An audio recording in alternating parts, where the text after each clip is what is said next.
So ini dia guys, antara main attraction dekat booth Honda Japan Mobility Show yang dah comeback lepas 20 tahun hilang, Honda Prelude 2025. Okay, kita cerita bab design dia. Design dia memang aku suka. Memang nampak fresh. Memang boleh bawa nama Prelude. Daripada depan kita tengok lampu dia ni, lampu LED yang tak bersambung, tapi tengah dia ni ada grill yang nampak bersambung dengan lampu kat bawah ni. Dia punya bumper ada lubang angin dekat bawah. Dan rim dia, rim saiz 19 inci warna hitam.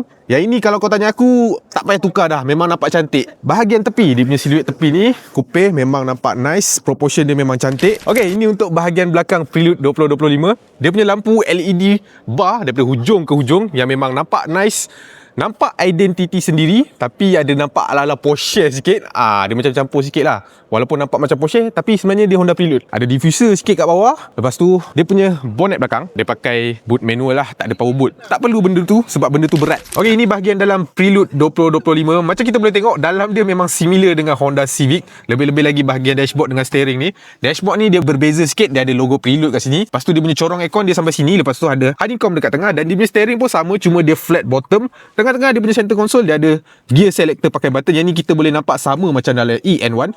Dia ada driver mode, dia boleh tukar sport, normal, eco. Lepas tu ada sport plus button kalau kau nak extra power. Dan untuk screen pula, memang yang infotainment ni sama macam Civic, 9 inci, Apple CarPlay, Android Auto. Dia punya instrument cluster 10.25 inci. Ok, selain daripada steering yang sama macam Honda Civic, tapi bawah ni lain, flat bottom, dia ada juga datang dengan pedal shift. Dia ada 8 speed, so kau boleh main pedal shift dekat sini. Dan yang aku suka tentang Prelude baru ni, tak payah susah-susah nak pakai seat auto. Manual saja.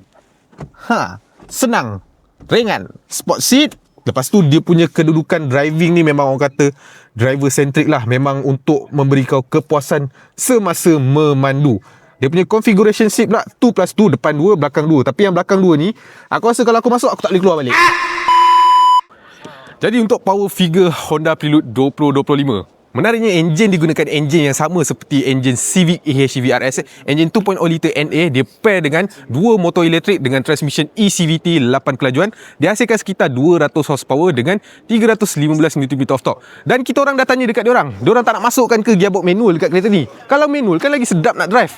Tapi diorang kata tak boleh, tak possible nak buat. So, apa pendapat korang? Cuba komen kat bawah. Assalamualaikum.